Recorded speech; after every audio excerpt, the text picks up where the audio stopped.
Over in that corner there was the gender, the group of women, but they were against the gender orientation because they were basically saying that this gender is basically flushing women's sexuality down the drain. It's sort of along those lines. Like you see in the sports now. Yeah, that they're just losing their uniqueness as a woman is being taken away. And they're a mixed group. I mean, some of them might be atheists, but they can see. So they're not all Christian, but they can see the situation, where the path is leading down, and they were just loads of them on that corner. So yeah, it's interesting, isn't it? They kept very quiet for a good while. They wouldn't complain about this. They were scared. They were scared. The transsexual lobby was very powerful, and like individual female college athletes who'd be hammered in swimming competitions and other things like this. We'd be scared to say because they could be booted out. And yet there's begun this slowly making a thing. Because I think people are getting more and more fed up. I sometimes get scared. I don't want to say this, I don't want to say that. Who's around? But sometimes it gets to a point where it's like enough is enough, man. There's a famous lady there who lost her job, but she said the thing. I forgot her name. They did quote her, but she made a stand. Lost her job.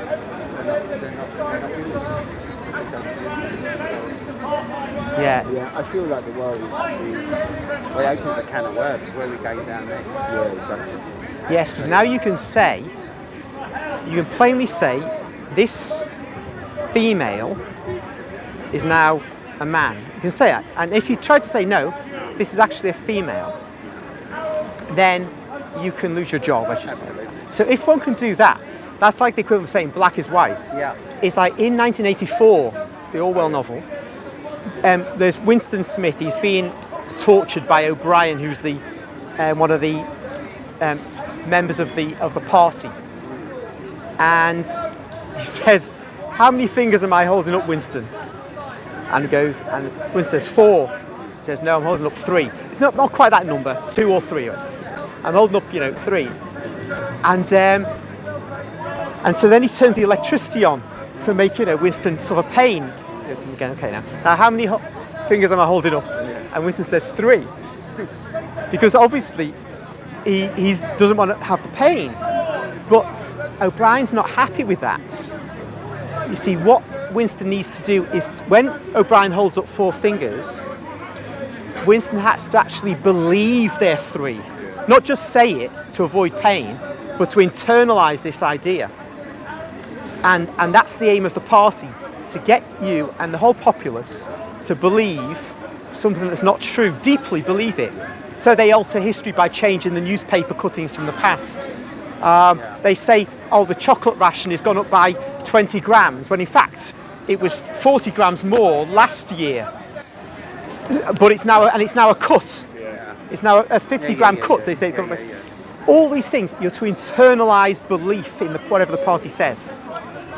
And that is what we've come to, because there are many people, and of course the best people to do it with, you frighten the people of our age by threat of loss of livelihood, but with the children in the schools, you get them to see things this way.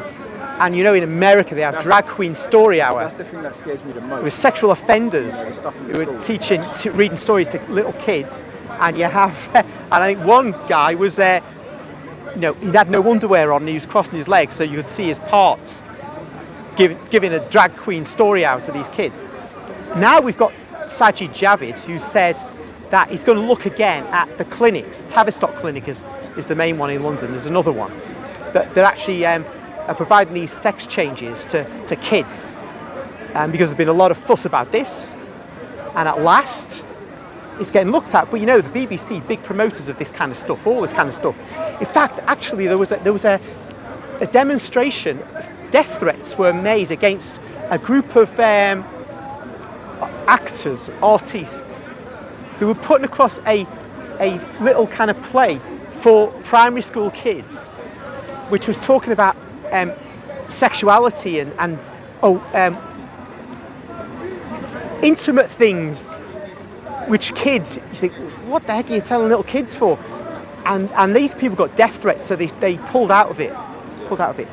And the BBC reported it, you know, in I think a really kind of like half-hearted way, not saying what people were shocked, so shocked that they really demonstrated against this and were really against it. No, the BBC was kind of like, oh well, you know, this group was doing this, and now they've had death threats, and really trying to be a bit on the fence, but a bit kind of unhappy that there've been these threats.